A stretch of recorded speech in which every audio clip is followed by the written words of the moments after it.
हजुर ए ल बस्नु बस्नु पछाडि लिफ्ट दिएको मान्छे त सातो गएर होला कसको बाइकमा चढेको छ आज त मर्छु क्या आज मरिन्छ क्या भइरह होला पछाडि बस्दाखेरि 80-90 सय हो हामी त अनि कस्तो दिनमा आएर म लिफ्ट मागेछु हे भगवान् 1 किलो लड्डु चढाउँछु सब कुशल घर पुऱ्याइदिनुहोस् भन्दै प्रार्थना गरिरहनु भएको छ होला पछाडि बस्ने साथीले अब हाम्रो कुदाइ हाम्रो चलाइ त नाइट बस जस्तै हो लिफ्ट त मागिहाल्यो साथीले अब म हेर फेरि चलाइ यस्तो छ कहिले उफ्रिने कहिले थेजारिने गाह्रो यही हो तपाईँको ल ल ल गाह्रो भयो होला है तपाईँको त आँखाबाट आँसु आएछ क्या ल so guys welcome into the channel so अहिले चाहिँ हामी यता पत्लैया जङ्गलमा छौँ है यो प्रदेश नम्बर 2 मा पर्छ सकभर हामी अघि हेटौडामा थियौँ होइन हेटौडाबाट पत्लैया हो पत्लैयाबाट चाहिँ अब जाँदैछौँ अहिले पत्लैया जङ्गल हुँदै अब पूर्व जाँदै हो है सो हल्का बाटो चाहिँ राम्रो त छैन होइन यहाँ चाहिँ अब डाइभर्जन बनाएको रहेछ क्या सो डाइभर्जनको बाटोबाट चाहिँ गइरहेको अहिले हामी सो फेरि अब अर्को बाटो जोइन हुन्छौँ हामी हाइवेको पिच रोडको बाटो है लास्टै गर्मी छ यार सो एकचोटि क्यामेरा पुस्दिनु पऱ्यो सो गाइस टाइममा चाहिँ क्यामेरा पुस्नु चाहिँ एकदम राम्रो हो क्या तपाईँहरूले पनि भ्लग गर्दै हुनुहुन्छ भने होइन क्यामेराहरू चाहिँ टाइममा पुस्नु होला क्या क्यामेराहरू पुस्नु भयो भने चाहिँ भ्यू अझै राम्रो क्लियर आउँछ क्या किनभने जति तपाईँ राइड गर्नुहुन्छ नि त्यति तपाईँहरू क्यामेरामाथि डस्टहरू धुवाहरू त्यसले गर्दा पोल्युटेड भएर स्क्रिन चाहिँ अलिकति भिजिबिलिटी राम्रो हुँदैन क्या फोर भएर हुन्छ नि त क्यामेराको लेन्सहरू सो त्यही भएर चाहिँ अलिकति टाइममा पुस्दिनु भयो भने चाहिँ झन् बबाल आउँछ क्या त्यसमा एडिट गरेर झन् कलरहरू जब भर्नुहुन्छ नि त्यसपछि त आमा भ्युजहरू त बबाल हो नि है त्यहाँबाट त अनि युट्युब भिडियो पनि राम्रो देखिन्छ अनि त्यहाँपछि चाहिँ अब ऊ पनि टिकटक भिडियो पनि राम्रो बन्छ तपाईँहरूलाई इन्स्टाग्राममा अब रिल्सहरू हाल्नु छ भने नि रिल्सहरू पनि राम्रो हुन्छ सो यो चाहिँ मैले गोप्रोको लागि मात्रै भनेको होइन मैले अरू mobile vlogging mobile video recording गर्दाखेरि पनि के तपाईँहरूले अपनाउनु होला यो ट्रिकहरू क्यामेराको लेन्स चाहिँ टाइममा पुस्ने गर्नु है सो गाइस आजको हाम्रो भ्लग चाहिँ पुरै नेपालीमा हुनेवाला छ कि किनभने हिन्दी भनेको समटाइम्स दिने हो होइन हल्का अब भ्युवर्स क्याच गर्नुको लागि भ्युवरहरू अब वाइड गर्नुको लागि तर मेन आफ्नो ल्याङ्ग्वेज चाहिँ छोड्नु हुँदैन होइन अनि त्यही हो ल्याङ्ग्वेज चाहिँ तपाईँहरूले धेरै जानेको राम्रो ठाउँ अनुसार प्रयोग गर्नु होला जस्तै हिन्दी जान्नुभयो भने इन्डिया जाँदाखेरि सजिलो भयो नि त अब कहिलेकाहीँ बाटोमा हिन्दी बोल्ने मान्छेहरू भेट्यो इन्टरेक्सन गर्नु पऱ्यो भने सजिलो भयो नि त होइन सो त्यही हो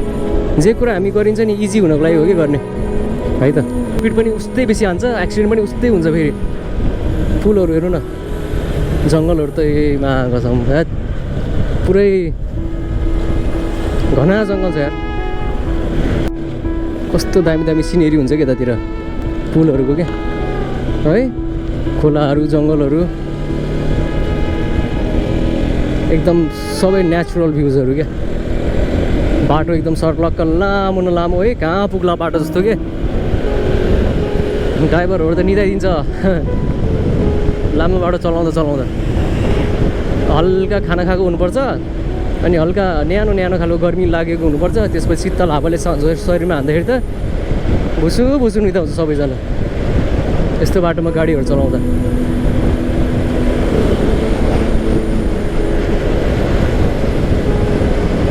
गाउँघर टाढा भएर पनि भ्लग गर्दाखेरि रमाइलो हुँदो रहेछ क्या कहिले गाउँ जाँदा बनाउने कहिले यता फर्किँदा बनाउने होइन ओहो जिन्दगी पनि के हो यार कहिले कता कुदेको छ एक ठाउँमा त ज्यानै छैन यार एक दिन सकिने ज्यानलाई पाल्नको लागि चाहिँ दुःख गर्नुपर्छ है हामीले 90को छुट्टा छु यार यस्तो कुराहरू गर्दाखेरि त केही भइदिएला कि भन्ने जस्तो हुन्छ है त्यसै त गर्मी छ मौसम झन् आगलागी गरिदिएछ यार जङ्गल हेर्नु न जङ्गल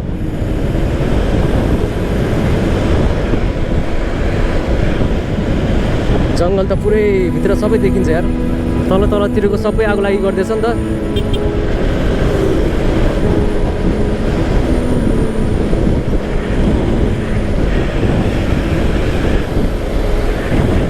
खोइ यो आगलागी गरेको नि किन गरेको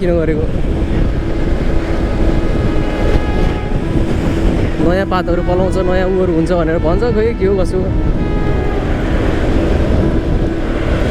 झन् आगलागी गरिदियो भने त अनि कति वन्यजन्तुहरू मर्छ नि त यार यस्तो तरिकाले त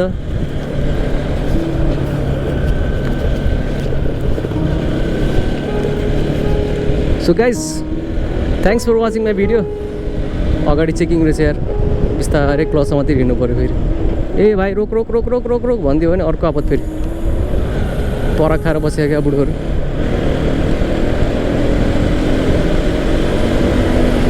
जिन्दगी पनि अचम्म छ एउटाले अर्कोलाई ओभरटेक गरेछ त्यो ओभरटेक गर्न हामीले ओभरटेक गरिरहेको छौँ कि सबैलाई हतार छ कहाँ पुग्ने हतार हो थाहै छैन सबैको पुग्ने डेस्टिनेसन एउटै हो लास्टमा है फेरि मसान घाटै हो क्या तर सबैलाई हतार छ है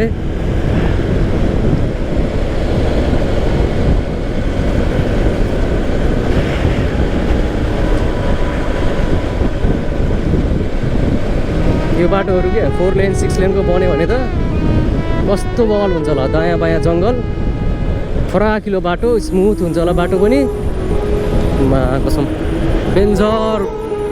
रमाइलो नि हुन्छ स्कुटरले साइड देला नदेला आफ्नो कुरा हो छिर्न चाहिँ छिर्छ क्या तर रिक्स किन लिने भन्ने मात्रै हो होइन हामीलाई धेरै गर्नु छ नि त अझै पनि यार यतिले त पुगेको छैन नि त होइन बल्ल एउटा केही कम्पिटिसन भयो जस्तो भइरहेछ हिजो भर्खर लाइट हालेको छु रातिको भ्लगहरू आउनै बाँकी छ नाइट राइडहरू गाउँमा जङ्गलमा होइन अब हामी स्पेसल डे भ्लगभन्दा नाइट भ्लगमा चाहिँ बेसी फोकस गर्नेछौँ अबको भ्लगहरूमा होइन जो ठाउँहरू एकदम राम्रो छ एकदम गुड छ होइन अब त्यही हो भ्लग भनेको अब एक्लै त मजा आउँदैन क्या तपाईँहरूलाई पनि एक्लै यो भ्लग हेरिराख्नु त मजा आउँदैन नि त किनभने सधैँभरि एउटै मान्छेको एउटै कुरा हुन्छ अनि घुमिरहने ठाउँहरू पनि लगाउ उस्तै हुन्छ सिनहरू पनि सेम भइराख्दा त मजा आउँदैन क्या अलि चेन्ज चाहिँ चाहिन्छ होइन मैले नि त्यो कुरा त बुझेको हो तर के गर्नु बुझेर मात्रै भएन त्यो अनुसार गर्नु नि पऱ्यो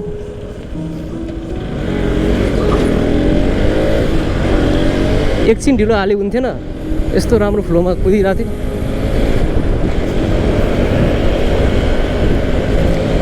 लास्ट तिर्खा लगाएर चाहिँ यार अब पानी खाइदिनु पऱ्यो एक ठाउँमा रोकेर ठ्याक्कै भ्लग एन्ड गर्छु अनि त्यहाँपछि पानी खान्छु सो गाइज आजको अब यो थर्ड भ्लग होला आजको डेको कति धेरै मङ्कीहरू हुन्छ क्या यो जङ्गलमा बाँदरको रातो चाक झिन्झिन चाक भन्छ नि त खै के हो हामीले सानोमा भन्थ्यौँ क्या अब यस्तै त हो नि होइन हामीले नै हो नि त अब नयाँ जेनेरेसनलाई त्यो पुरानो उखान टुक्काहरू फैलाउने उनीहरूसम्म पुर्याइदिने त हामीले हो नि त हाम्रो रेस्पोन्सिबिलिटी हो नि त गाइज होइन राम्रो कुराहरू चाहिँ फैलाउने तर पनि एउटा हुन्छ नि स्ल्याङहरू नि पुऱ्याउनु पर्छ क्या मजा आउँछ नि त एक दिन यस्तो आउँछ कि जुन दिन चाहिँ पुरानो कुराहरू नै लोप भएर जान्छ क्या त्यो दिन चाहिँ साह्रै नमजा लाग्छ फेरि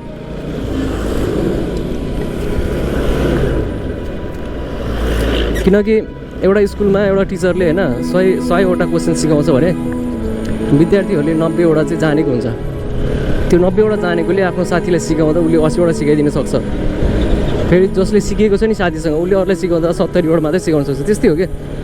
सो यसरी नै कुराहरू चाहिँ लोप हुँदै जान्छ क्या लोप हुँदै जान्छ अनि त्यहाँपछि हराउँछ सो गाइस यो चाहिँ तराई मधेस काठमाडौँ तराई मधेस द्रुत मार्ग हो कि यो होइन बन्दैछ यो बाटो बन्दै हो होइन सिसी क्यामेरा छ माथि अनि सिसी क्यामेरा यहाँ चाहिँ अब आर्मी क्याम्प छ ठुलो आर्मी क्याम्प रहेछ यहाँ जङ्गलमा ड्युटी गर्नुपर्छ है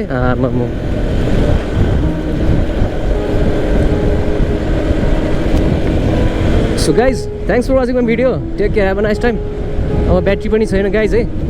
ब्याट्री पनि छैन अब यो हेलमेटमा चाहिँ अब गोप्रो भारी भएर झुन्डाएर हिँड्नु पनि कुनै अर्थ लागेन अब चाहिँ अफ गरेरै झोलाभित्र राखेकोमा चाहिँ राम्रो होला भन्ने मैले माने किनभने जसले पनि अब भ्लग हेर्नु भनेको 3 देखि 5 मिनटभन्दा धेरै हेर्दैन क्या सुरुको हेर्छ त्यहाँपछि चाहिँ अब त्यो गरिदिने हो होइन स्किप गरिदिने हो अनि त्यहाँपछि अर्को भिडियो हेर्छ होइन सो गाइज लामो भिडियो त हामीले आफ्नो मेमोरीको लागि बनाउने हो इन केस अफ भ्युज राम्रो भइहाल्यो नभए चाहिँ ठिकै छ भन्ने हो होइन so thanks for watching a video take care have a nice time so अहिले हामी बकैया पुलको नजिक आइपुग्यौँ सो यो चाहिँ निजगढ 12 भन्ने ठाउँ आइपुग्यो है हामी निजगढ 1 किलोमिटर छ सो निजगढको चोकमा गएर हल्का अब निजगढको चाहिँ बजारको हल्का सिनहरू चाहिँ एड गरेर चाहिँ हामी यो भ्लग एन्ड गर्छौँ है त इन केस अब ब्याट्रीले साथ दियो भने त्यहाँसम्म चाहिँ भ्लग गरौँ अनि त्यहाँपछि हामी छुट्यौँ ल है त। अनि त्यहाँपछि पूर्वेली भ्लगहरू पूर्वको ठाउँहरू आउँछ, पूर्वको भ्लगहरू हुन्छ। पूर्वतिर त यस्तै हुन्छ कि खोला हुन्छ, खोलामा पानी नै हुन्न। अब बल्ल अब गर्मी सिजन आयो, अब बाढी पहिरो, यो जति एरिया लिएको छ नि यो खोलाले यतिसम्म ढाकिने गरी पानी आउँछ। फेरि पानी पर्दियो भने नभए त्यस्तै सुक्खा राम हो। दुःख छ यार यो संसारमा यार। पहाड भने पहाडै दुःख, तराई भने तराई नै दुःख होइन। सुख नै भनेर त कहीँ छैन क्या।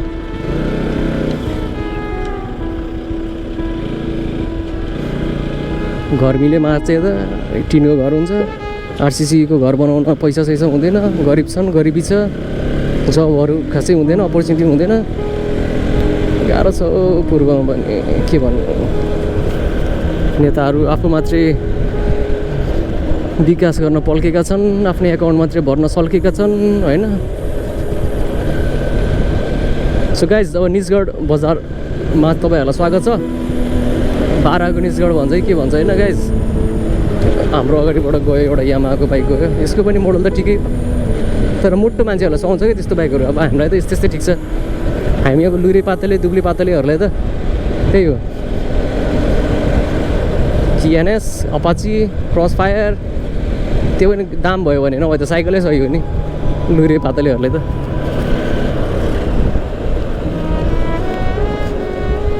लास्टै गर्मी छ, तिर्खा नि उस्तै लागेको छ। सो भ्लग गर्दा झन् तिर्खा लास्तो भयो क्या। सो फेरि डिहाइड्रेट हुन्छ नि त शरीर, अगाडिबाट एम्बुलेन्स आएर छ फेरि। झन् यो गाडीभन्दा अगाडि गएर चाहिँ निजगढ बजार यसो सो गरौँ भनेको, ओभरटेक गरिदिउँ ल। गर्मी पनि छ, निन्द्रा पनि लागिरहेछ। यतिखेर तराईको चिसो पानी खान पायो भने त कस्तो आनन्द हुन्छ है, स्वर्गै पुगे जस्तो हुन्छ यार। सो गाइस स्वागत छ सबैजनाहरूलाई एउटा निजगढ बजारमा। सो एउटा मनै होला पूर्व पश्चिम धाई एनकी मोटो ब्लग्स हाई भने जस्तो भ्लग गरिदिएर हुन्छु है। सो यस्तो ठाउँमा एकदम स्पिड कम गरेर चाहिँ चलाउनु पर्ने हुन्छ होइन। बाटो क्रस गर्ने मान्छेहरू पनि उस्तै हुन्छन्, बजार छ, हेभी ट्राफिक हुन्छ। सो ठाउँ अनुसारको चाहिँ बाइक राइड गर्न सक्नुपर्छ है सबैजनाले। कुदाउन मिल्ने ठाउँमा कुदाउने हो, स्पिड घटाउनु पर्ने ठाउँमा घटाउने हो। सो यति भन्दै आजको भ्लग होइन यही इन गर्छौँ। Take care, have a nice time, bye bye bye by.